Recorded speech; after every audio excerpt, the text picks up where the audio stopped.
Et bonjour à tous, heureux de vous retrouver pour la pensée du jeudi et heureux de partager avec vous ce texte que Jésus est venu déposer sur mon cœur, un texte qu'on connaît tous très bien, mais il y a quelque chose qui m'a particulièrement interpellé dans ce texte et qui, je le crois, va vous parler ce matin.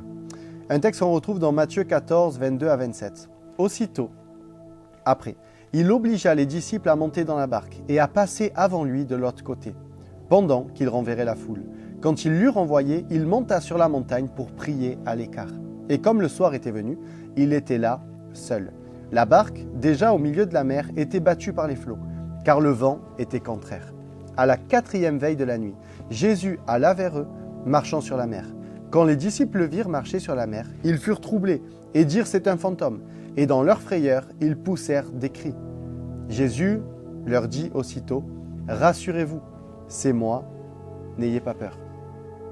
Ce texte-là m'a interpellé parce qu'il commence en disant « aussitôt après, Jésus les obligea ».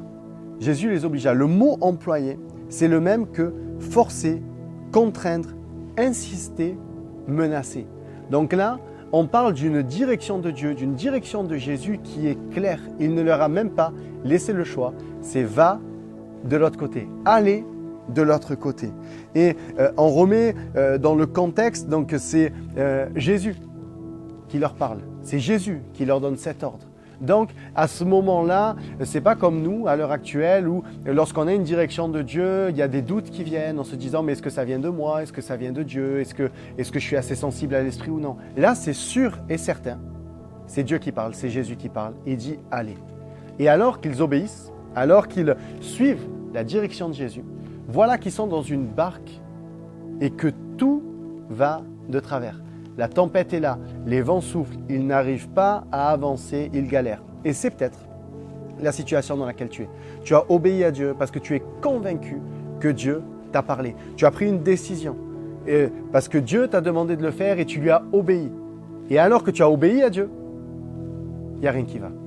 Et tu ne comprends pas. Tu dis mais qu'est-ce qui se passe ? Seigneur, je t'ai fait confiance, j'avance et pourtant tout va à l'inverse. Là, il dit que le vent soufflait d'une manière contraire et qu'il n'arrivait pas à avancer. Tu te dis, mais Seigneur, je te suis, j'ai pris cette décision pour toi et je n'arrive pas à avancer.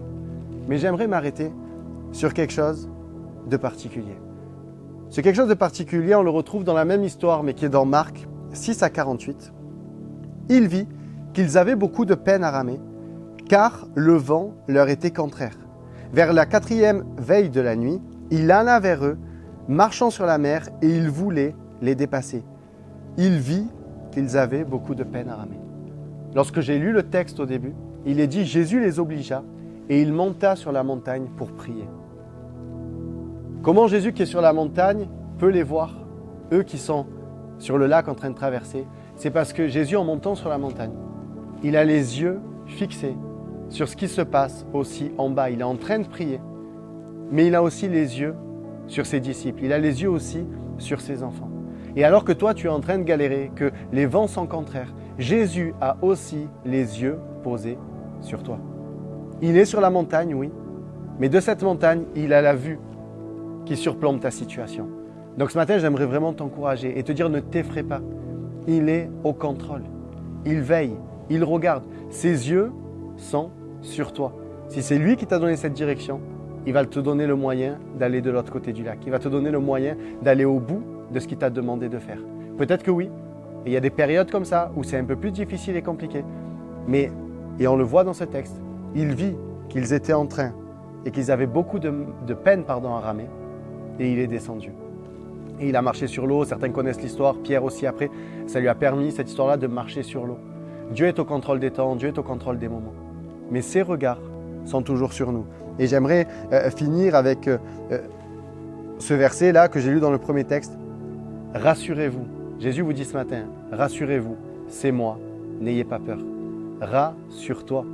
Jésus te dit, c'est moi, je suis au contrôle, je viens vers toi, n'aie pas peur.